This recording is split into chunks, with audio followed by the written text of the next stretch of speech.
네, 오늘은 제가 목포로 조금 드림을 가게 됩니다.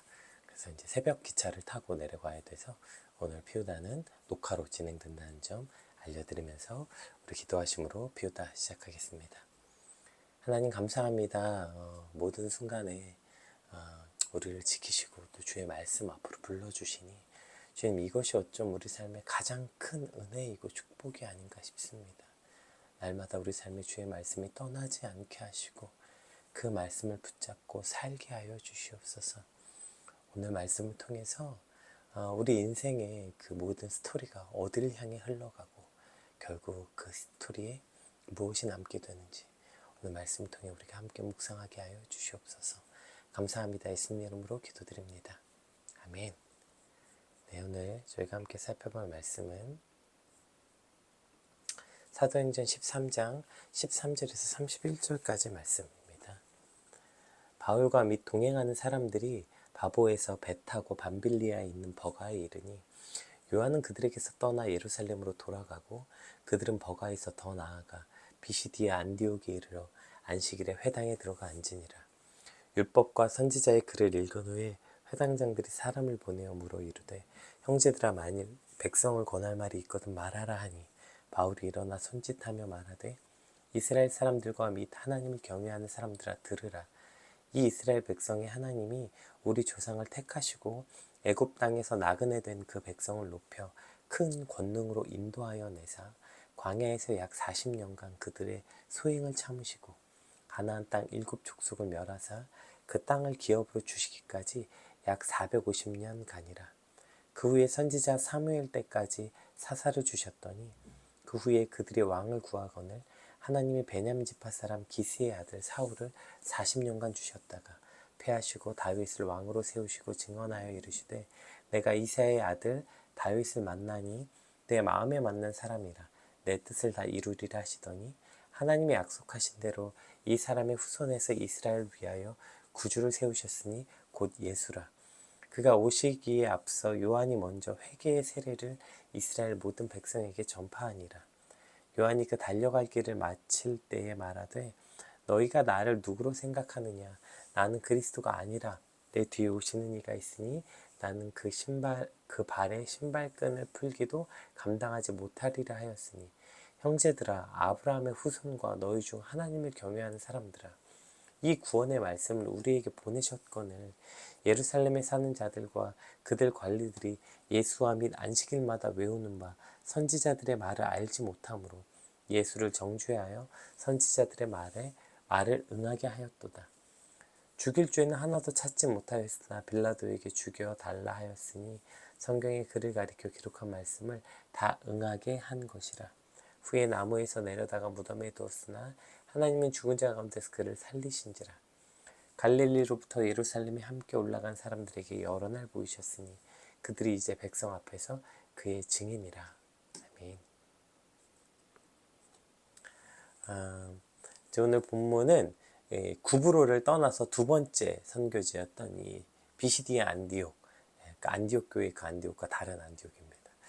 그 안디옥에서 이제 복음을 전한 그 사역의 기록입니다. 근데 이제 이 본격적으로 이 비시디아 안디옥에서 그가 회당에 들어가서 이제 쭉 설교한 내용인데요.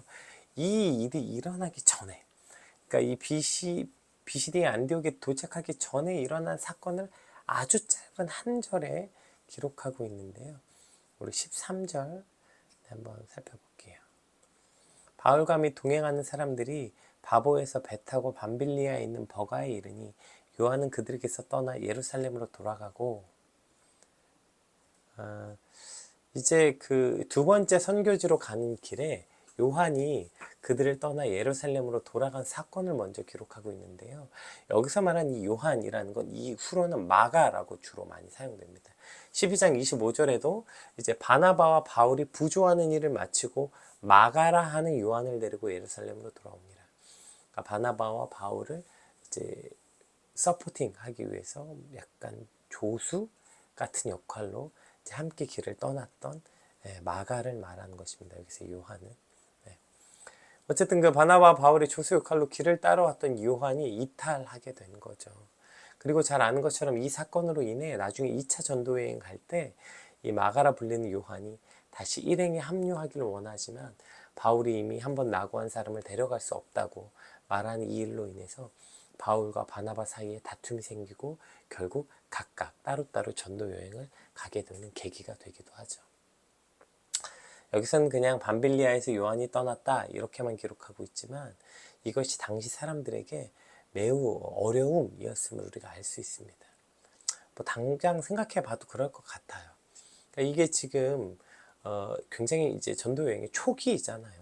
첫 번째 이제 그 뭐죠?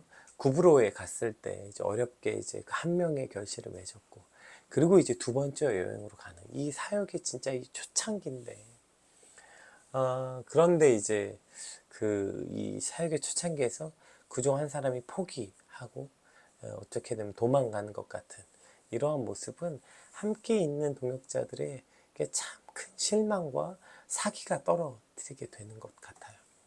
게다가 사람이 많은 것도 아니었잖아요.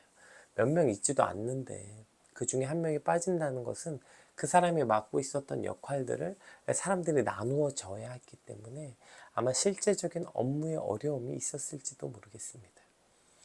오늘 본문에는 기록하고 있지 않지만 나중에 바나바가 요한을 데리고 2차 전도여행을 데려오자고 하니까 바울이 이때 굉장히 강경하게 말하죠. 그때 이 밤빌리아에서 우리를 버리고 도망간 사람, 나는 그 사람과 절대 함께 할 수 없다 이렇게 말하잖아요. 뭐 그게 뭐 바울의 어떤 뭐 신념이든 뭐였든지 간에 결국에 이 사건이 바울에게도 굉장히 큰 어려움이었던 것이죠. 그러니까 이 사건 때문에 바울도 마음이 어렵고 지금 상황도 매우 어려웠기 때문에 그 일이 다시 절대로 반복되지 않길 바란 마음에서 안 된다고 말한 것이죠. 사역을 하다 보면 참 이게 진이 빠지는 것 같아요. 그러니까 막 일이 꼬이는 것도 꼬이는 건데 사람이 진짜 힘들게 하는 것 같아요. 사명을 받아서 안정적으로 안디옥 교회에서 잘 목회하고 있었는데 갑자기 다른 지역으로 떠나래요. 그것도 힘든데 떠났어요. 힘들지만 그래서 이제 바나바와 바울이 이제 떠나죠. 그런데 가는 데마다 뭔가 상황이 꼬이고 뭐 사람은 없고 중간에 누군 또 낙오하고 그거로 인해서 팀 분위기는 개판이고, 저도 사역자라서 그런지 저 13절 한 줄 안에 들어있는 저 한 줄이 너무 얼마나 어려웠을지 저들이 뼈저리게 느껴지는 것 같아요. 그런데 오늘 저 한 줄에서 준 메시지는 다른 것 같아요. 뭐냐면 바울이 저렇게 정말 뼈저리게 힘들었다가 아니라 그 복잡한 상황을 그냥 저렇게 딱 심플하게 한 줄만 기록했다는 거예요. 한 줄. 그냥 바울과 동행한 사람이 바보에서 배를 타고 밤빌레 버가에 이르니 요한은 그들에게서 떠나 예루살렘으로 돌아가고, 그냥 저렇게 아주 심플하게 한 줄만 딱 기록한 저 자체가 어쩌면 오늘 우리에게 주시는 메시지가 아닐까요?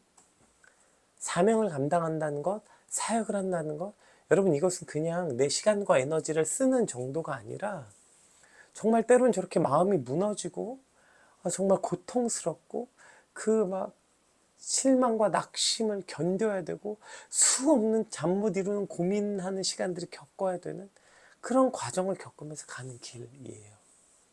그런데 오늘 본문에서는 단 한마디도 그 어려움에 관해서, 그것 때문에 고민하고 그것 때문에 뭐 마음이 어렵고 힘든 과정에 대해서는 한마디도 언급되어 있지 않아요. 그냥 떠났다 이렇게만 되어 있어요. 그러니까 그냥 누가 떠나든 상황이 어떻게 꼬였든 그것 때문에 어떤 낙심과 실망과 마음이 들었든지 그냥 묵묵히 주어진 길을 가고 있는 바울과 바나바에 대해서만 오늘 본문이 기록하고 있다는 거예요. 그건 오늘 우리에게도 그렇게 묵묵히 그 길을 걸어가라는 말씀은 아닐까요? 저 한 줄 안에 얼마나 많은 말을 담을 수 있겠습니까? 요한이 떠나간 것에 대한 어려움, 그로 인해 남겨진 자들의 고통, 뭐 요한이 떠날 수밖에 없었던 구구절절한 이유, 뭐 이런 거 단 한마디도 기록되어 있지 않다고요. 그러니까 상황이 꼬인 건 누가 떠난 것 이런 데 집중하지 말고 뭐 그거 가지고 자꾸 말하고 어쨌고 누가 떠나서 힘들고 사람이 없고 어쩌고 저쩌고 자꾸 말하지 말고 묵묵히 오늘 바울과 바나바처럼 그냥 나의 달려갈 길을 가라고 말씀하시는 것 같아요. 특별히 이제 저희 요즘에 이제 여름 사역 시즌이라서 사실 막 지금 사역들이 막 몰아닥치거든요. 이제 오늘 목포 다녀와야 되고 또 내일은 또 이제 어느 교회에 또 이제 수련회 집회가 있고 뭐 이제 계속 있는데 그 하나하나 사건에 꼬이고 사람이 없고 뭐 다 쓰자면 정말 입이 아픈 것 같아요. 그런데 오늘 말씀은 그 사역 가운데 그렇게 상황이나 사람에 자꾸 함몰되지 말라는 거예요. 그냥 그래 어쩌고 저쩌고 그건 그냥 심플하게 기록하면 돼. 한 줄 떠났다 어려웠다 끝. 그러나 바울과 바나바는 여전히 그 길로 향해 나아가서 비시디아 안디옥에 이르렀다. 이게 오늘 성경의 기록이라고요. 그러니까 우리도 자꾸 상황이나 이런 데 집중하지 말고 말하지 말고 묵묵히 오늘 바울과 바나바처럼 나의 달려갈 길을 가라고 말씀하시는 것 같아요. 여러분 하나님의 일을 한다는 것, 사명을 감당한다는 것 룰루랄라 신나는 길만은 아닌 것은 확실합니다. 때로는 시작부터 이렇게 김 빠지고 힘들게 하는 일이 사실 룰루랄라보다 더 많을 거예요. 사역할 때마다 뭔가 일이 꼬이고 막 김이 빠지고 이런 일들이에요. 그런데 그런 것들은 좀 우리 머릿속에서 우리 기록에서 좀 그냥 심플하게 기록합시다. 어려웠지만 그러나 하나님이 말씀하신 그 일을 감당했더라. 그냥 이 한 줄이면 다 된 거 아니에요. 뭐 거기에 내가 얼마나 힘들었고 고생했고 그 전부 다 내가 고생한 얘기 쓰고 싶어서 길게 쓰는 거 아니에요. 오늘 보면 그냥 심플한 거예요. 그냥 떠났다. 그리고 바울과 바나바는 비시디아 안디옥에 도착했다. 그저 묵묵히 담대히 하나님이 명령하신 그곳에 있게 되는 저와 여러분 되시길 주님의 축복합니다. 그 모두 우여곡절을 맨날 구구절절 말하고 아니고 그냥 거긴 좀 집중하지 말고 하나님 보내신 그곳에 오늘 우리가 도착했다. 이 한 줄의 기록 오늘 이것이 그냥 주어진 길을 묵묵히 가는 저와 여러분의 삶이 되시길 주님으로 축복합니다. 그럼 요한이 왜 떠났는가에 대해서 크게 이제 세 가지로 보통 추론을 하는데요. 우리가 그 전에 있었던 이 마술사였던 그 엘루마 사건으로 인해서 그때부터 이제 자신의 삼촌이었던 바나바와 바울의 위치가 바뀌었다는 거예요. 그동안은 이제 바나바 중심으로 바나바가 이 그룹을 이제 대표해서 이끌어 갔었는데 이제부터 위치가 바뀌어서 바울이 이제 이 선교 일행의 대표가 됐고 이제 바울이 이제 주도적 역할을 하게 되면서 그런 것 때문에 이제 바울 위주의 선교 정책에 대한 불만을 품었기 때문이다. 이제 첫 번째 추론이고, 두 번째는 이제 이 버가에서 모기에 물려 말라리아에 걸렸다. 그래서 그가 아팠다. 이제 이런 두 번째 추론이 있고요. 세 번째는 버가에서부터 이제 앞으로 펼쳐질 이 비시디아 안디옥 선교에 이제 여기까지 오는 과정을 보니까 이미 너무 힘든 거죠. 육체적으로, 정신적으로. 그 모든 장애와 환란을 그가 보고서 두려워서 도저히 그 길을 갈 수 없었다. 이렇게 한 세 가지 정도로 보통 추론하는데 사실 두 번째 이유라면 나중에 요한이 합류하는 걸 바울이 저렇게까지 반대했을 리가 없죠. 그러니까 사실 두 번째 확률은 별로 없는 것 같고요. 첫 번째와 세 번째의 가능성이 아주 크고 어쩌면 둘 다 있을 수도 있을 것 같아요. 왜냐하면 저 첫 번째 이유요. 그러니까 이제 더 이상 삼촌 바나바와 바울의 위치가 바뀐 것에 대한 불만. 저것도 꽤나 합리적 추론인 게요. 13장에 보면 이제 그 전도여행에 시작할 때 이제 그 일행을 소개할 때 2절에 뭐라고 말하냐면 바나바와 바울을 따로 세우라 이렇게 말씀하시거든요. 그리고 7절에서 이 총독 서기오 바울이 하나님의 말씀을 듣고자 그 일행을 청할 때도 바나바와 사울이라고 표현했어요. 그런데 그 마술사 엘루마 사건부터 이제 사울의 이름을 바울로 표기하기 시작하죠. 이제 그것도 여러분 그냥 이제 그 바울이 로마식 이름이니까요. 그래서 이제 바울로 이제 이름을 바꾸면서 이 사역의 중심이 바울로 옮겨감을 보여주고 있어요.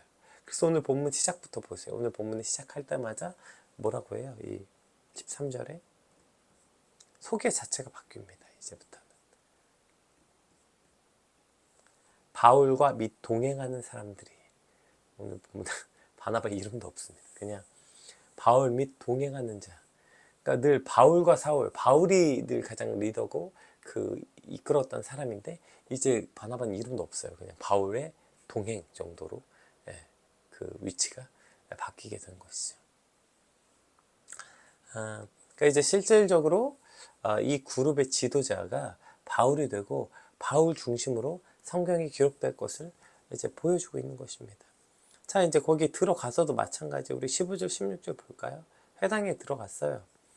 율법과 선지자들 글을 읽은 후에 회당장들이 사람을 보내어 물어 이르되 형제들아, 만일 백성을 권할 말이 있거든 말하라 하니. 보세요, 바울이 일어나 손짓하며 말하되. 누가 일어났어요? 지금 회당에 들어갔을 때도 자, 이제 권면할 게 있으면 말하세요 했더니 바울이 일어나서 말하는 거예요. 바울이 처음에 회심하고 예루살렘으로 돌아왔을 때 아무도 사람들이 바울의 회심을 믿어주지 않았잖아요. 사람들이 다 바울을 피했다고요. 그때 바나바가 바울을 데리고 사도들 앞에 직접 가서 바울이 어떻게 예수님을 만났는지, 그가 어떻게 회심했는지, 그 바나바가 그 설명 다 하고 자신이 신원 보증 다 서고, 그렇게 하고 또 시간이 지나서 바울을 안디옥 교회로 불러서 또 안디옥 교회 그 대표 사역자로 세워주고. 사실 일련의 과정을 보면 어떻게 보면 우리가 소위 말할 때 뭐 이거 바나바가 키웠다고 할 수도 있는 거 아닙니까? 뭐 어떻게 보면 진짜 사역자로서는 바나바가 사울을 키운 거죠. 그런데 오늘 그런 상황에서 이제 바울이 주도적 사역의 전면으로 나타나게 된다고요. 그래, 뭐 이제 사람이 이제 나이도 먹고 뭐 세대 교체도 있고 뭐 그러니까 물러날 때를 아는 것보다 뭐 바나바 뭐 이렇게 생각할 수도 있지만, 근데 사실 그것도 말도 안 되게 어려운 일이죠. 사실 여러분, 자기 신에 물러날 때를 안다는 거, 여러분 그 얼마나 어려운 일입니까? 난 아직 한참인데 칭찬한데 왜 난 더 해먹고 싶은데, 그래서 다 그 자리에 앉아 있는 거잖아요. 근데 어쨌든 그 물러날 때 안다는 것도 대단한 건데, 보세요, 바나바는 물러난 게 아니에요. 그래서 더 놀라운 거예요. 그래, 이제 주도적으로 바울 네가 사역해라 하고 이제 바나바는 이제 떠나거나 그 일행에서 넘겨주거나 그 일행에서 떠난 게 아니에요. 바울에게 그 전권을 주고 넘겨주고 자신은 조용히 옆에 있는 거예요. 지금으로 말하면, 그러니까 뭐 예를 들어서 우리가 교회라고 따지면 뭐 이거 적당한 예는 아니지만 어쨌든 교회에서 담임 목회자가 이제 오케이 다음 후임 목사를 구하고 그 목사에게 이제 그걸 넘겨주고 본인이 이제 떠나는 거, 그것도 쉽지 않지만 어쨌든 그렇게 정말 세습하지 않고 뭐 거래하지 않고 좋은 사역자에게 자신 평생 사역한 이 곳을 넘기는 거 대단한 거죠. 그럼 더 대단한 건 뭐냐면 그 정도가 아니라 지금 어떻게 하고 있는 거예요? 그거 넘기고 자기는 그냥 부목사로 있는 부목사. 옆에서 그냥 서포터 하고요. 어쩌면 이제는 바울이 말하는 거 순종하는 자리에 있었을지도 모르죠. 그리고 그러한 바나바의 모습, 바울의 모습이 요한에겐 불평과 불만이 되었고, 가뜩이나 일도 힘든데 우는 아이 뺨 때린다고. 어쩌면 그걸 촉발시켜서 떠난 것일 수도 있겠다 싶은 건 충분히 합리적인 추론입니다. 여기서 핵심은 요한이 왜 떠났는지 추론하는 게 아니라 이 상황 속에서 바나바의 모습을 우리가 살펴봐야 하는 것이죠. 보세요, 여러분, 이 바나바의 모습이 얼마나 놀랍습니까? 우리는 늘 내가 주도적이어야 되는 거 아니에요? 늘 내가 주인공이어야 되죠. 내가 한 일에 내가 늘 그 돋보이고 내가 그 일에서 중추적 역할을 해야 되는 사람이어야 되는 것이죠. 오늘 마가의 모습에서 사실 이런 어린아이의 전형적인 모습을 보게 돼요. 우리가 누군가에게 야, 너 이렇게 애같이 구니? 너 이렇게 어린애가 있대? 라고 말할 때 그 너 이렇게 애같이 굴어? 라는 말이 좀 때로는 추상적인 것 같아요. 근데 애를 키워보면 굉장히 추상적이지 않습니다. 아, 애 같다는 게 이런 거구나. 굉장히 단순해요. 일단 첫 번째, 애는 못 참아요. 못 견딥니다. 내가 싫은 거, 내가 불편한 거 못 참아요. 여러분, 애 앉혀놓고 5분만 앉아있으라고 해봐요. 못 앉아있어요. 못 견디는 거예요. 힘들고 불편하고 싫은 걸 못 참고 못 견디는 거예요. 여러분, 그래서 요한도 떠난 거 아닙니까? 또 두 번째, 애들은 뭐예요? 절대로 애들은 여러분 조연이 될 수 없어요. 아이들이 늘 자신의 부모에게 주연으로 살았잖아요. 그래서 둘째 생기면 애들이 그렇게 스트레스 받는 거예요. 이제 주연이 한 명이 또 등장하니까요. 내가 주연이었는데, 늘 내가 주인공이었는데, 이제 주인공이 내가 아니라 동생으로 옮겨가는 걸 못 견디는 거죠. 그래서 제가 종종 말하죠. 애들 다 관종이라고. 애들은 늘 다 내가 할 거야, 내가 해야 돼, 내가 해야 돼, 내가 할 거야, 내가 하려고 했는데 다 자기가 해야 돼요. 자기가 하고 자기가 주목받고 자기가 사랑받고 자기가 칭찬받고 그런 자기를 또 굉장히 자랑스러워합니다. 애기의 전형적인 모습이 이 두 가지. 못 참고 못 견디는 거, 불편한 거. 그리고 내가 늘 주목받고 다른 사람이 주목받는 걸 여러분 그런 아기 본 적 있어요? 그래, 이 칭찬 다 네가 받고 난 괜찮아. 여러분 이런 애가 어디 있습니까? 이런 어른도 찾기가 어려운데. 어린이집에서 막 애들이 막 누가 막 하는데 그래 네가 주인공이야, 너가 잘한다, 나는 괜찮아. 여러분 이런 애가 어디 있습니까? 애가 아니죠. 그러면 그게 애라고요. 그렇다면 오늘 바나바의 모습이 얼마나 성숙한 그리스도인의 모습입니까? 그는 바울을 통해 놀라운 역사가 일어나는 걸 보았어요. 그러니까 오케이, 그럼 이제 바울이 주도적으로 사역을 하게 하고 자기는 서포트의 자리로 물러나는 거예요. 회당에 들어가서도 자 누가 와서 말씀 전할 겁니까? 바울이 말도 잘하고 설교도 잘하니까 바울이 하는 거예요. 여러분 이게 진짜 성숙한 그리스도인이죠. 우리가 꼴랑 성숙하다고 하는 건 그래 이제 내가 물러날게 너 해. 그리고 우린 그만두는 거 아니에요. 그만두는 거. 왜 그만둡니까? 뭐 우리가 이제 흔히 말하는 거. 아 내가 그 자리에 있으면 새로운 사람이 불편하다고. 여러분 거짓말하지 맙시다. 우리 스스로 속이지 맙시다. 물론 그 사람 불편할 수 있겠지만 여러분 진짜 내가 그 자리에 못 견딘 건 내가 못 견디는 거 아니에요? 내가 불편한 거 아니에요? 내가 더 이상 주인공이 아니라는 사실, 더 이상 내가 주도적 역할을 하지 못한다는 사실, 그것을 못 받아들이고 있는 거 아니에요? 그래서 오케이 당신 하세요. 그리고 우리는 늘 그 자리에 놓고 떠나는 거. 왜 떠날 생각만 합니까? 그냥 그 자리에서 내가 아니라 다른 사람을 통해서 하나님의 역사하는 걸 내가 지켜볼 줄은 모르고 다른 사람을 통해서 하나님의 역사, 놀라운 역사를 이루시는 걸 내가 서포트하고 응원할 생각을 못하고 우린 그거 그냥 늘 내 자리가 아니면 오케이 주고 떠나는 거예요. 그리고 굉장히 성숙한 그리스도인이라고 착각하는 것이죠. 여러분 성숙한 그리스도인이라는 건 어마어마하고 대단한 게 아니라요. 그냥 어쩌면 저 단순한 거 어린아이 같지만 않으면 되는 거 아닐까요? 어린아이처럼 조금만 어렵고 불편하면 못 참고 짜증내고 지 마음대로 안 된다고 짜증내고 나이를 먹어도 사실 안 바뀌는 거 아닌가. 조금 더 세련되게 표현했기만 했지 여전히 우리는 어린아이처럼 여전히 못 참고 짜증내고 여전히 그냥 내가 주인공이 아닌 것에 대해서 못 견뎌 하는 거 아니에요? 여러분 우리는 늘 주인공일 수가 없어요. 여러분 우리는 늘 주인공이 아닙니다. 우리 삶의 주인공은 늘 우리가 주인공이어서는 안 되는 거예요. 우리가 그저께 말씀에서 살펴본 것처럼 헤롯은 죽고 예수 그리스도의 말씀은 흥왕한 거예요. 이것이 세례 요한의 고백처럼 나는 쇠하여야겠고 그는 예수님은 흥하여야겠다. 여러분 이것이 우리의 인생이어야 되는 거예요. 그래서 우리의 주인공은 늘 내가 아니에요.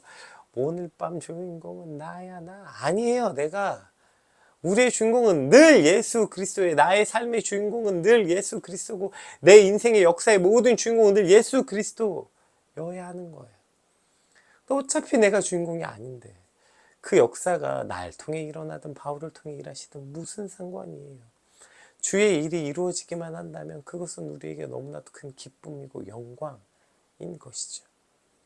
물론 그 인간적인 마음을 치울 수 없겠지만 이 확고한 마음이 있었기 때문에 바나바는 이렇게 바울과 계속 사역하는. 이제 보세요. 바나바 이름 거의 등장하지 않아요.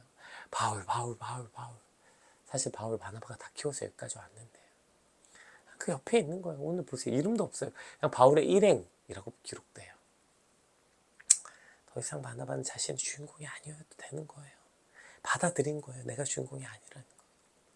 바울이 주인공이어도 된다는 거예요. 왜요? 어차피 바울도 주인공이 아니거든요. 주인공은 예수 그리스도이시기 때문입니다. 여러분 교회 일 하다 보면, 인생을 살다 보면, 뭐 하다 보면 내가 주인공이 아닐 때가 있죠. 물러나야 될 때가 있어요. 괜찮아요.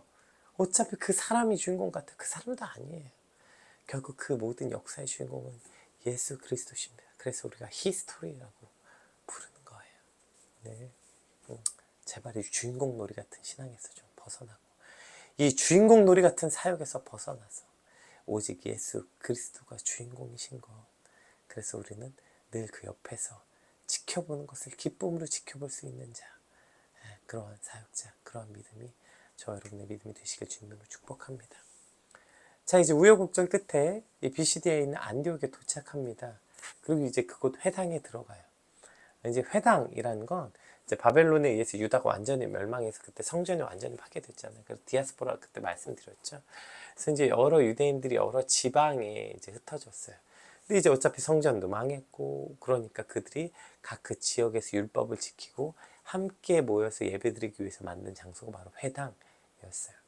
그리고 각 회당은 그 여러 가지 그 예배 형식이 있었는데 그 중에 이제 그 뭐죠?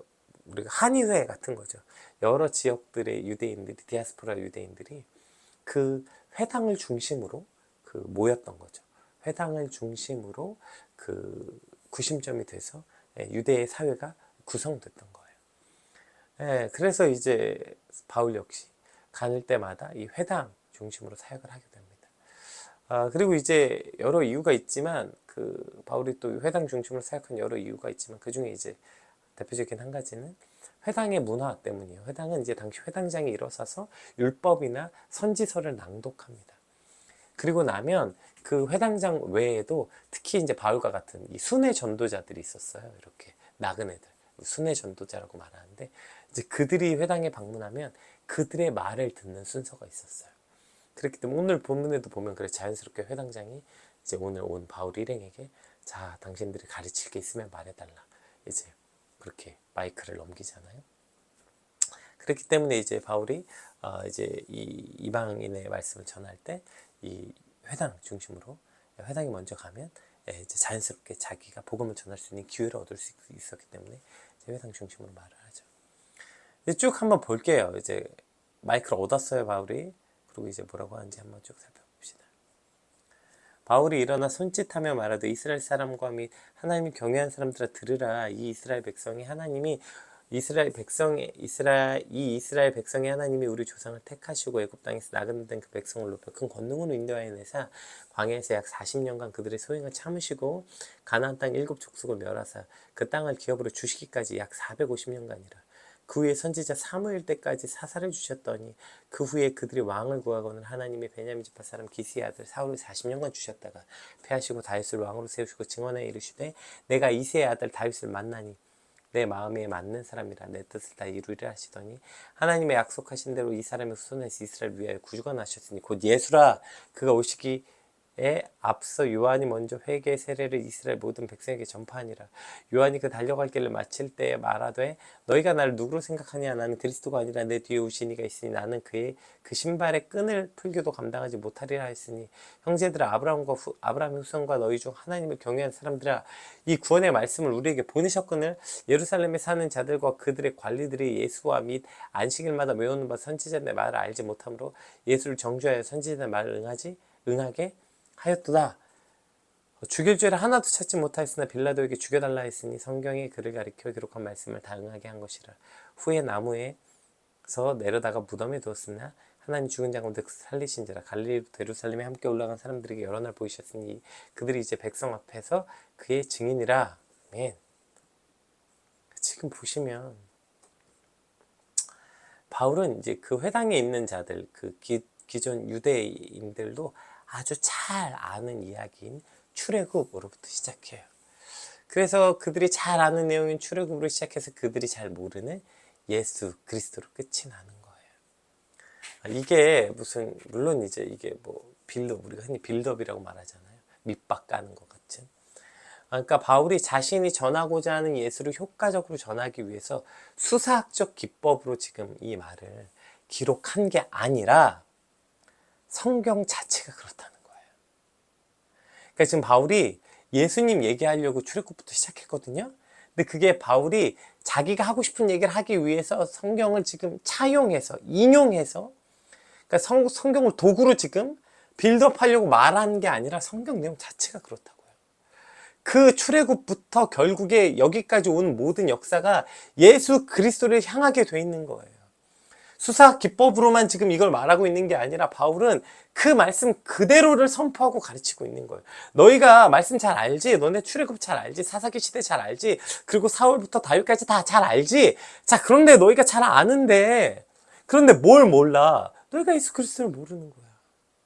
결국 그 모든 구약에서 누굴 가리키고 있냐면 그것이 곧 예수 그리스도를 향해 가리키고 있고 예수 그리스도를 향해 빌드업되고 있는 게 성경이야. 지금 말씀 그대로 가르치고 있는 거라고요. 출애굽부터 사사기, 사울과 다윗을 지나 결국 예수 그리스도 이 땅에 오심과 나심과 죽으심과 부활하심, 여기를 향해 가고 있는 것이죠. 이 모든 이야기가요. 성경도 오늘 바울의 설교도. 근데 여러분, 이것이 오늘 성경과 오늘 바울의 설교뿐 아니라 우리의 인생 역시 여기를 향해 가고 있는 거 아닙니까? 오늘 출애굽 사건, 뭐 사울 사건, 뭐 사울이 폐위되고 다윗이 다시 세워지는 사건, 얼마나 많은 사건들이 있었어요. 그럼 우리 인생에도 얼마나 많은 사건, 우여곡절이 있습니까?